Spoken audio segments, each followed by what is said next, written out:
L'élection, c'est une très bonne chose. Mais dans nos autres salles,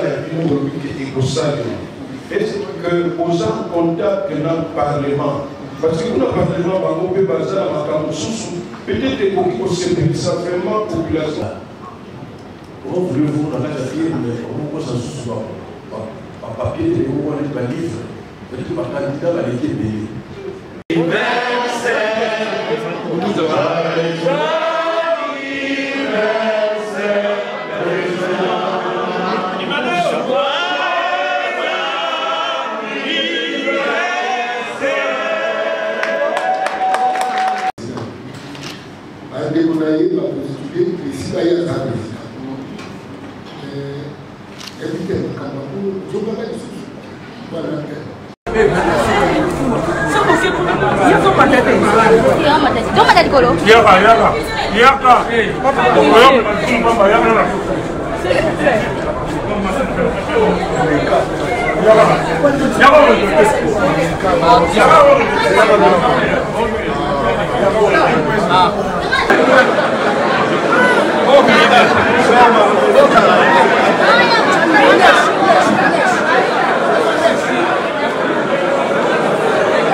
Yes.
Tenu par le rapporteur adjoint de la Commission électorale nationale indépendante.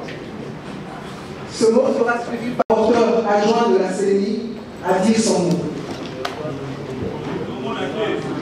L'objectif général de cette section est d'impliquer les actifs et les opérateurs culturels dans le processus électoral, elle aussi avec la contribution des AFS.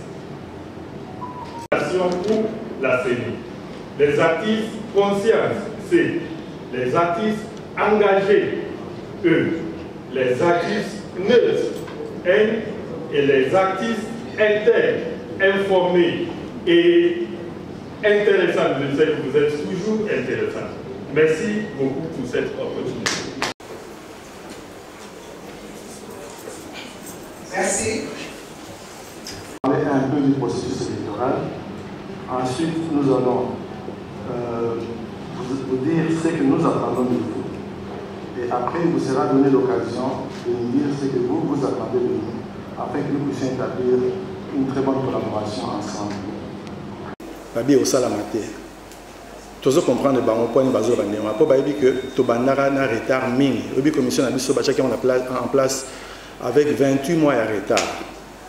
Nous avons une tractation pour nommer Bisso d'abord au niveau de la confession religieuse, après les comités dans la partie politique, et ça qui PTT. Mais malgré tout ça, il faut que Salami, tu bandes qui est fin octobre, donc tu ça un an l'année prochaine, et le mois prochain. Donc, tout ça là-bas, effort nyoso pour l'élection de Salama, pour te dire que mboka nyonso esenga bozana élection ezala régulière. Il faut pas que mbalo bosali mbalo elandi bosali te ezala bien te pour mboka po il faut valider na bino valider na biso bazala ba ponami na ba peuple. Donc tout ça là effort donc dès tous ça et tu regardes tout banola là tout ba matla na biso to la ka ça les ébélés. Alors na msala tout ça là mingi moi toujours répondre na batante ya bato surtout qui moi critique mo boy to bongisi moni critique na commission ya kala ou bien na biso moko tout ça la nyoso to bongisa. C'est ce qui fait que par exemple so Holandaki processus ya o les cas qui balbara marama empreinte balbara que 16% ya électorat ezaina ba empreinte et 16% ça représentait 6 millions ya bato azanga ba empreinte. Or empreinte eza élément moko ya identification bato pour ba ceux qui solo aux vraiment aux analystes wana. Alors ce que nous avons fait to améliorer technologie wana donc qualité ya empreinte autour et aux akitoko donc ba problème pour bato mususu monde asala musala maboko na bilanga ou bien basala na salon de coiffure ba aussi ba acide et longola ba empreinte sur autre qualité et les cas au ezala ki wana liboso. En plus na auto bakisi données mususu biométrique ba bengango iris eza na kati ya liso. Donc moi il remonte jumelle boy sur ko s'inscrit d'abord ça là misa pour prendre empreinte et puis bah là sur moi il a bah photo et liste na carte liste biso tout aux empreinte unique na carte et on peut ezelo moto to bakisa. Alors à part yango amélioration za moi mingi mais bon on a pensé par exemple niké boyebi que ba mboka o bavana na poto na ba mikili misusu ya Afrique moyen ba voter ezala raté parce que souvent ma coquille ezala raté tisiko ma coquille ezate mais tout ça la moins effet. Alors ils ont tombé en phase pilote donc en 2023 et aux phase pilote pour on va voter après to retirer ba leçon pour que en 2028 ba koya na sima biso ba neni ba ko sala ba comme la méthode moko boye ba neni ba ko inscrire ba congolais ya libanda pour ils facilité sur le plan ya ko identifier bango ba panzani un peu partout dans le monde. Donc c'est une innovation qu'on introduit mais tu prenais 5 pays. Tu prenais Afrique du Sud pour tout les pays aux stables tu vois ba mboka msusu tu vois que na nzinga na biso moi mindondo trop. Tu prenais à tous les stable, dans l'état civil moko stable. Donc d'abord en Afrique, ils ont l'Afrique du Sud, et puis en Europe, tu as la France, la Belgique, et puis tu as le Canada, en Amérique, Canada, les États-Unis. Après, tu as tiré la leçon, comme ça, les compatriotes vont participer dans le processus électoral. Alors, dans le moment où tu as l'étape tu as aussi la cartographie et le centre d'inscription des électeurs. Quand le centre d'inscription est là, il y a une carte, il y a photo, il y a une étape, il y a cartographie. Soit aussi cartographie, mais tout le monde a une étape, il y a cartographie, il y a carte, il y a un mapping en anglais. En fait, c'est tous les logiciels Atlas. Il y a un de ces services sur la carte, sur telle carte où il y a que centre d'inscription à place au moyen pour vérifier les qui tout ça. Nous sommes ça là, alors tout cette étape toujours l'étape préliminaire, il y a inscription des électeurs. Sans la carte de l'électeur, on peut voter. Donc, tout ça, alors, nous toujours travaillé dans une compagnie coréenne, comme on a Miru, on a une technologie, on a décrire ce que dans le moment où on a une équipe dans l'Ouozi, dans le Congo central, et puis Mbanzango, dans le Congo central. Ça, la test grandeur nature. Ça signifie mobiliser une sensibilisation, s'inscrire, et puis après ça, on a une carte, un spécimen, on a ceux qui est ça la bien la technologie. Après, tu retires la leçon, tu as un fabricant, ce qui doit améliorer le cas échéant. Tu retires la machine, ils ont résisté bien, tu as une idée, et ils ont combien de temps pour s'inscrire. Les aussi ça nous sommes tout ça là-bas observation tout tindeli bango na Séoul na Corée.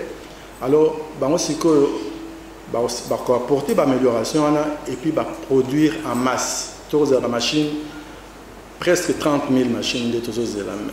Donc vous allez moins mingi pour penser à l'amboka mobimba.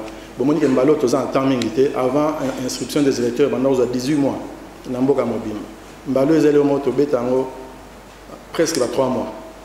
Donc ils ont vraiment des défi mais c'est comme ça que nous sommes en train de travailler, toujours s'organiser, on met tout en place pendant que on passe à Makambwana et dans la Banzango on a l'Ozi. Quand il faut terminer là-bas, tu continues à Kinshasa, à Maluku, à Lingwala. Et puis tu tirer la leçon, tu améliorer le processus. Alors, ça c'était pour le processus électoral. Donc, tu as comme à inscription et tu as vraiment besoin de mingi. Tu as besoin de au moins à 2 niveaux.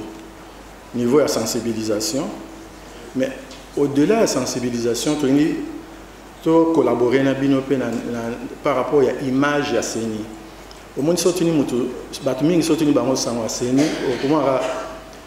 moins négativité, moins casse les alaka. On a vu ça escroc, tu as des résultats. Et puis tu as un bon. Bambula na bambula image na biso yangwana. Or, so to za image ndengwana, musa na biso bato ndima te.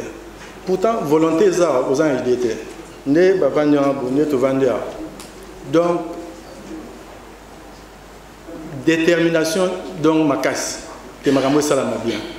Mais tous a besoin y a d'artistes na biso parce que il faut pas beaux spectateurs. Il faut vraiment beaux déjà acteurs, beaux avant acteurs il y a solo dans ce sens que beau aider biso d'abord toi améliorer image na biso parce que image on a payé ba mingi na makambo lokuta na autant na mikolo na internet so botangi bo moi neti ngamo personnellement ba beteli ma solo monga mona tali na kamwe babi na sombi soki ba immeuble mo ya ba 4 millions de dollars na bibo pesa ngata mo donc il y a pas pour makambo ça la maté. Mais en réalité biso netoza baninga mso bazate bana manzangungu lozi maluku bazo sambela ke sala na itali bango sala mate. Donc tout ça la news na makoki biso toza nango plusieurs pas en arrière. Donc tolingi bino d'abord d'artiste il faut pas qu'on dit ma défaite. Ceux qui peuvent gagner il va que mso rolonga. Donc tolingi vraiment to bino bosel sa biso côté wana parce que biso na ba idée na biso ndebino mo boba na ba boule na biso. Il faut Congo est un modèle pour la démocratie. Posons-moi on va pas seni mais ce que tali bilenge basi na mibali yo bazana kata organisation oyo. Donc bayebi musala na bango donc ya blague te. Ba informaticien mo à niveau ya makasi. Makamyo soto sala to sa bisomo. Na yebte so bomoni ba bilongi. Seulement clarifier que dans cette salle, il n'y a pas que les artistes musiciens, les artistes comédiens. Il y a les communicateurs visuels aussi.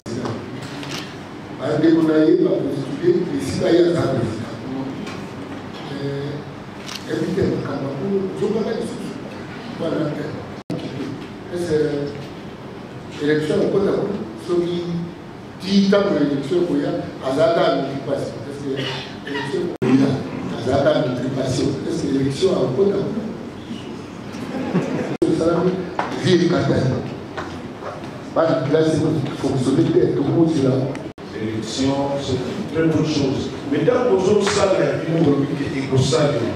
est-ce que aux gens contactent notre Parlement? Parce que notre Parlement va couper Bazar à Makamousou, peut-être que vous savez ça vraiment population, ou peut-être que. Comment voulez-vous dans la quatrième, mais comment ça se soit par papier, et où on est pas livre, peut-être que ma candidat va être payé.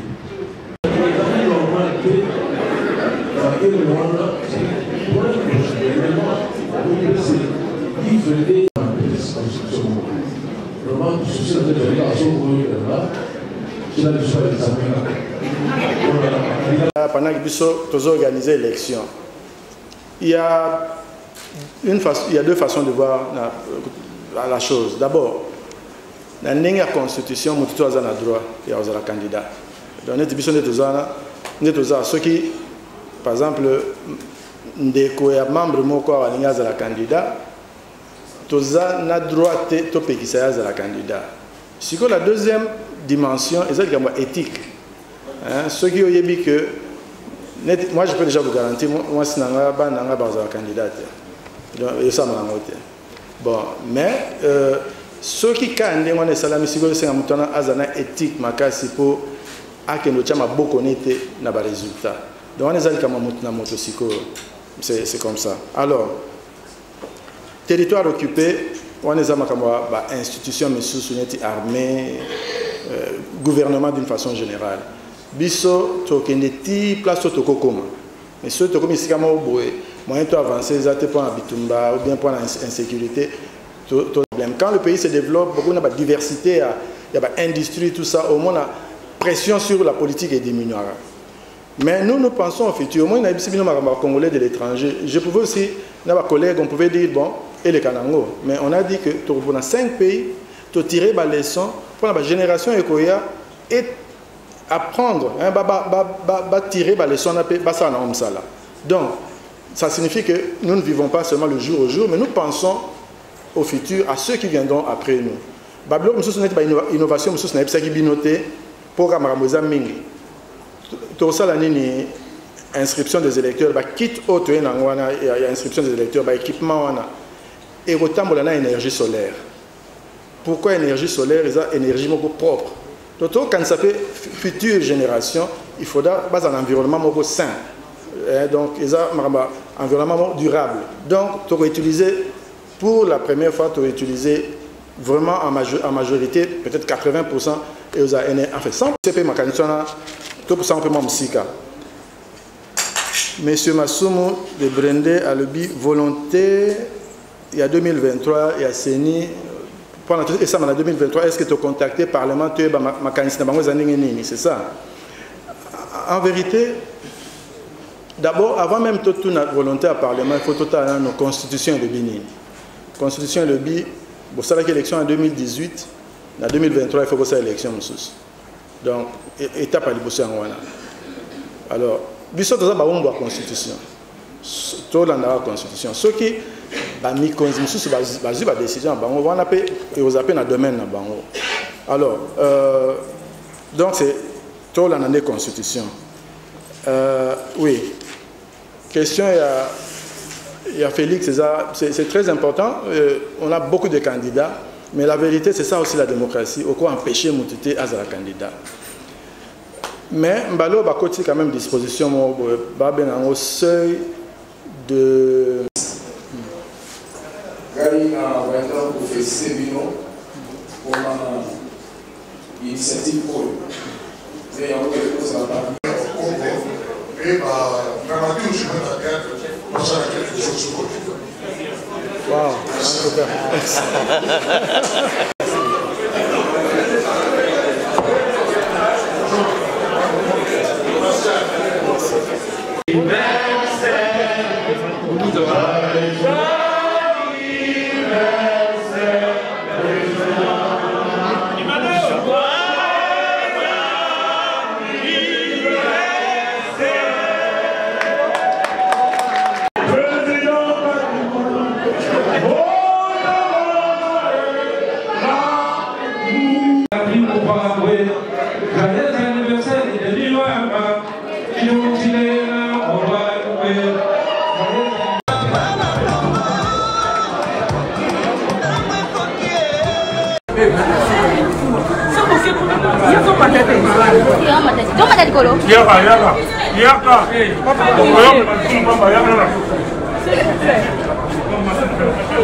Shalom, c'est prophète Moïse Makoma, ministère Ozana. Mingi baloba qui était Seigneur Jésus qui sa sala kalisu sute nenge abanda ki ko sala kala. Yango ngai pe na ibisa ki ba oyo ba tambola partout, ba luka ba délivrance, ba matana ba via ba kenda partout, ba délivrance simbate boya et pas na Seigneur Jésus qui sende bokobika, ba tuana pe ba yaki pe ba leki ba délivrance, ba biki bino moko bo tala ba témoignage. Nga frère na bino na kati ya Irlande nazali na ba blocage ba porte tout ezaki fermé mais depuis na leki na délivrance na papa Moïse makambu tout efongwami na sombi dendaki ba pasi na nzoto esili changement ebele salami na ba aspect nyonso nzamba ozana azosala. Shalom shalom peuple de Dieu, nga mama Jeannette en tout cas na belaki tension makasi na yokota na YouTube na kota na Ozana pasteur Moïse abondel pona bandeko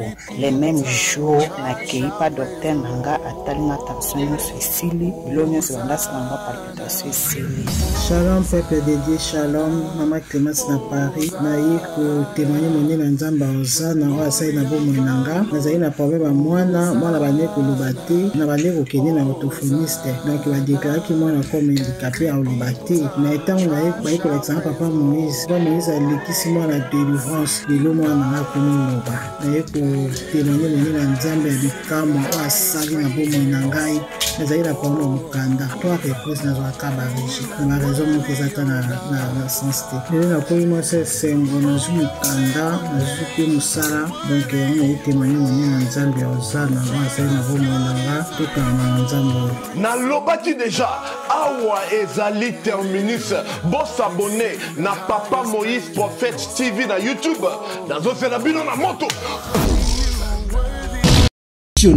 puissante chez Dr Cathy Munga. Comme on a sœur Cathy Munga, nazali naturothérapeute, nazali kosura bandeko bazali na bokoni ndenge na ndenge au moyen de plantes naturelles. Bandeko bazana ba problème ya ba hémorroïdes interne tout comme externe, infection urinaire, prostate, azoospermie, obota ezalité, rhumatisme, nerf sciatique, gouttes, règles douloureuses, glaucome, vision floue, motopathie intense, sinusite. Awa nazana kati ya laboratoire. Awa nde bisika na séchaka ba plante, banzete, ba makasa ya ndenge na ndenge, depo na nga yango yo esika na salaka ba formule na ba solution na nga. Merci na équipe mobimba ya maison chez Cathy, en particulier Joyce Boulava. Shalom, shalom à vous les enfants de Dieu. Na Pesibilombote na Kombo na Yesu, c'est bien moi votre frère, le pasteur Israël Nash. Je vous salue au nom de Jésus. Je suis précisément à Kinshasa. Naza responsable ya Ophelina, Jésus est mon papa. Na ye liboso na bino pour représenter bino bana o bozomona na bilili pe ba difficulté tozanango. Na bandaki musala oh ça fait longtemps ya koboko la bana selon ainsi dit l'Éternel. Mais ba difficulté ezamingi te ya loyer parce que tozo foutela et puis difficulté au foot la bana minerval pour to chute au bandaki to pesa qui avance mais tikali ndambo nazo banga ke bana oyo bakata classe bakoma nango na sukate. C'est pour cela Dieu m'a mis au cœur na lancé message oyo na batu nyonso ya motema malamu basunga bana oyo bozomona na bilili. Bana oyo bozomona na bilili ndambo na jeu na rond-point Ngaba, ndambo Victoire, ndambo Limete et puis ndambo l'état pesingai. Pona bande kolanga nyonso ba congolais bobi ba réalité nini to passer nango na mboka. Soki nga simple individu na ndimi kozwa bana o na bokola na ainsi dit l'Éternel. Soki l'état s'est décidé to mona sou ba fazer na nzelate. C'est difficile ya osala ngonga moko. C'est pour ça nazo lancer appel na bana nyonso nzambe pona classe ya bana oyo pona loyer na bango kolata pe kolia na bango. Na osenga na batu nyonso baza cœur sensible pe baza na motema kosunga ba sunga biso pe ba salisa biso. Toza na commune ya Kalamu, quartier Kauka, référence ya monene tukangami na université Kimbangiste, avenue Kombonango Eza, Marin, numéro 16. Numéro de téléphone à biso pour na bateau balingi ba contacter biso pour na ba détail mosusu Eza plus 243 89 72 32. Fondation Tabita Dorcas, Maman Mireille Maingi a lancé appel na mutu nyonso de bonne foi. Moto nyonso oya sungaka ba ofele nzambe akota likambo na ye. Ba mama bazana fondation oyo bazana bana ebele bazana batu ebele rentrée scolaire yango oyo bana ba ofele po batanga. Yo muto lingaka ba orphelin ba lia mbongo na yo ko gaspiller te. Contactez Fondation Mama Tabita Dorcas. À partir ya kubinga Maman Mireille, nde Maman Mireille moi quelque chose à Kebaka, ndazo sunga bana nyonso bazana ba balabala, bazana banzela, benfirmier, bendicapé, buna nyonso tout kaka sana ko soutenir bossa makambu nyonso yo vana na harmonie. Fondation Tabita elisu liboso na bino. Kosenga lisungi na 1 euro na yo, na 1 dollar na yo na 1000 francs. Kosunga bitike, batanga, bazana bonne santé. Bazwa eloko kolia, bazwa tama ya komela, bazwa telamba kolata, bazwa na bonne éducation. Nzamba lobe senga kopesa eleke senga kuzwa. Tango zo kanisa babitike eza ozo defisa nzambe. La Fondation Tabita Dorcas Espoir a le souci d'apporter le sourire à ces enfants démunis que la société a abandonné parce que les parents ne sont pas là. Fondation Tabita Dorcas ezo sunga bofele bana bitike ba fefe ezo sunga bofele bana bitike ba fefe Mama présidente Mireille Chubae ya Thomas Masamba merci maman oyo apesa ke pa ba ofele achaka nzambe musapi na liso.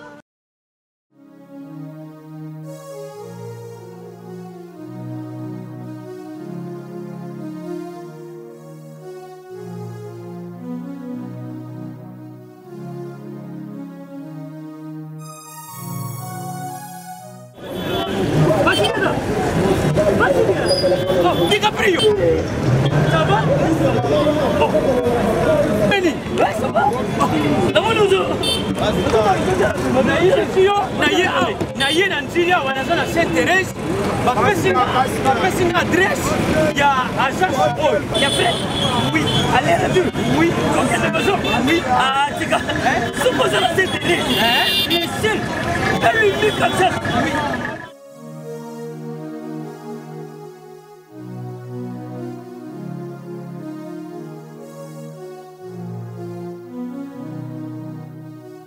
Station Sainte-Thérèse. Oui, ce commis Sainte-Thérèse. La mission. Si, exactement. Mais ça, ici, il y a Kubunga. Service. Ponctualité. Respect. Et puis, bango. Balou rapide. Oh, 40 jours. Mais quand tu 45 jours, il va payer ça qui wana. Et puis, quand il était mbala moko ba beningai. Aza mundeni? Non. Yes, du service. Pour ce monde. Mais ma canicine. Bonjour.